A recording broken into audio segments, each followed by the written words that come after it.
1 addressing modes. So let's start. First of all, I'll tell you about the addressing modes. When the microcontroller executes an instruction, it performs specific function on data. The data is stored at some source location. This data must be moved or copied to destination location. The way by which these addresses locations are specified are known as addressing mode. In simple, we can say addressing mode is a way to address an operand. Operand means the data we are operating upon, like the source data. It can be direct address of the memory, it can be register name or any numerical data, etc. Next, we have different kinds of addressing modes. There are 6 addressing modes. First is direct addressing mode as shown in this PPT. Second one is indirect addressing mode. Third one is register addressing mode. Fourth, register specific addressing mode. Next is immediate addressing mode, and last one is external addressing mode, which is further divided into 2 categories, the code access and the data access. Now I will tell you about all these one by one.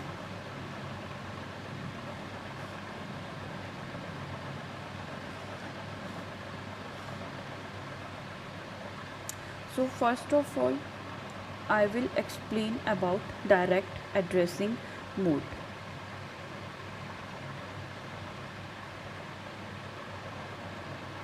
So in direct addressing mode, the operand is specified by 8-bit address field in the instruction. Like there is an example for direct addressing modes. So one can access all the 128 bytes of internal RAM. The internal RAM structure we have already discussed in previous lecture. So all the 128 bytes of internal RAM and SFR are directly accessed in this addressing mode using the single byte address that is assigned to each RAM location and each special function register. So the most significant bit in the address decides whether the location is within the on-chip internal RAM or the special function register.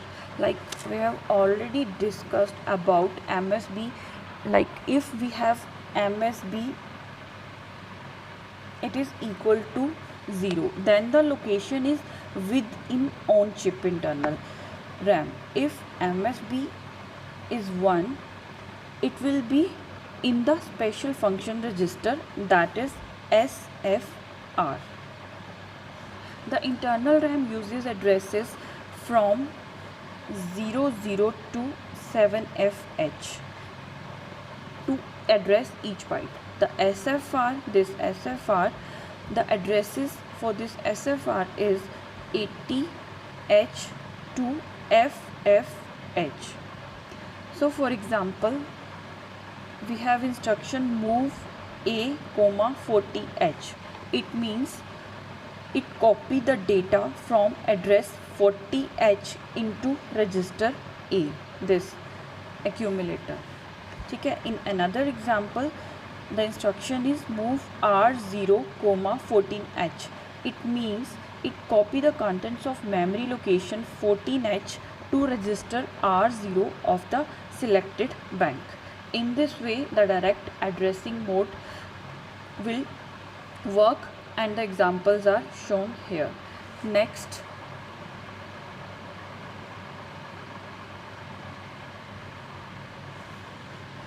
is indirect addressing mode. In indirect addressing mode, the instruction specifies a register which contains the address of an operand, that is, the register holds the actual address that will be used in the data move operation. This address may be 8-bit or 16-bit. The R0 and R1 of each register bank can be used as an index, or we can say pointer register. R0 and R1 points to the content in the RAM. like in example we can see move a comma at the rate r1. In this at the rate sign indicates the register acts as a pointer to memory location. So in first example, move a comma at the rate r1, it means it copy the content of memory location whose address is specified in register of selected bank to the accumulator. In another example we can say move at the rate r0 comma 85h. In this at the rate indicates that the register acts like a pointer, as I already said. So in this instruction it copies the data of address 85h to the memory location whose address is specified by r0 register of the selected bank. So in this addressing mode only registers r0 and r1 can be used for indirect addressing. If registers r2 and r7 are used, then in that case the instruction becomes an invalid instruction. For example, in case of this invalid instruction we can say like an example, move at the rate r0 comma a. So this is the example for the invalid instruction. Next addressing mode is register addressing mode. In register addressing mode, each register bank consists of registers R0 to R7. As in previous addressing mode, we are only using R0 and R1. But in this addressing mode, all the R0 to R7 register banks can be used. To access these registers, there are special instructions. In the instruction opcode, 3 bits are reserved for specifying one of the 8 registers. So these are total 8 registers. From these 8 registers, 3 bits are reserved for specifying one of the 8 registers from the selected register bank. For selecting the register bank, the user had to modify 2 bits in PSW, that is program status word. For example, the first instruction is move a comma r2. It means it copy the data from register r2 of the selected register bank to the register a. In another example, move r0 comma a, it means it copy the contents of accumulator, that is from a to the register bank r0. So next is register specific addressing mode. In register specific addressing mode, the instructions refers to a specific register such as accumulator or DPTR, data pointer. Okay, the examples are like DA A, RRA, swap A. In first example DAA, it means decimal adjust accumulator for addition. Okay, D is for decimal data and A is for addition. For it adjust accumulator, this one accumulator for addition. In another example, that is RRA, it rotate the contents of accumulator to the right. RR means rotate right. So it rotate the contents of accumulator to the right. In another example, that is swap A, it swap the nibbles within the accumulator. Okay, so let us suppose we have a nibbles here. Okay, so what it will do, it swap all the nibbles. Like swap means कि ये उसके साथ exchange कर लेगा. Like जो अगर इस तरफ है वो इधर चला जाएगा, जो इधर है वो इधर चला जाएगा. So it swap the nibbles within the accumulator. जो भी आपका एड्रेस, जो भी डेटा आपका accumulator में पड़ा है उसके साथ ये swap करेगा. So next is immediate addressing modes. In this addressing mode, the source operand, Like in example, the source operand is a constant rather than a variable. So as the data source is a part of the instruction, it is immediately available. So as name indicates, immediate addressing mode. So the data source is a part of the instruction, it is immediately available. For example, in first example, move a comma hash 30h. It means it copies the content, that is 30h, immediately to the accumulator. The hash here, this hash sign indicates the immediate. Okay, so the hash means the immediately it copies the content, like here 30h, to the accumulator. In another example, move p1 comma hash 0ffh.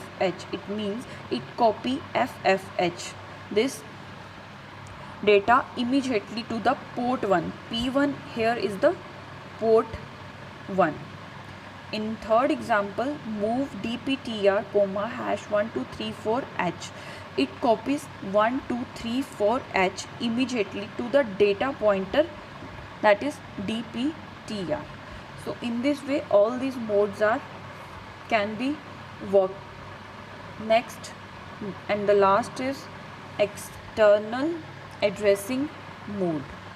So external addressing mode is divided into two parts, the code access and the data access. The code access means the external ROM access. So using these instructions, only external program memory can be addressed. Like in this code access, here is the example for the code access. This addressing mode is preferred for reading lookup tables. Like if we have to read the lookup tables, we will use this addressing mode.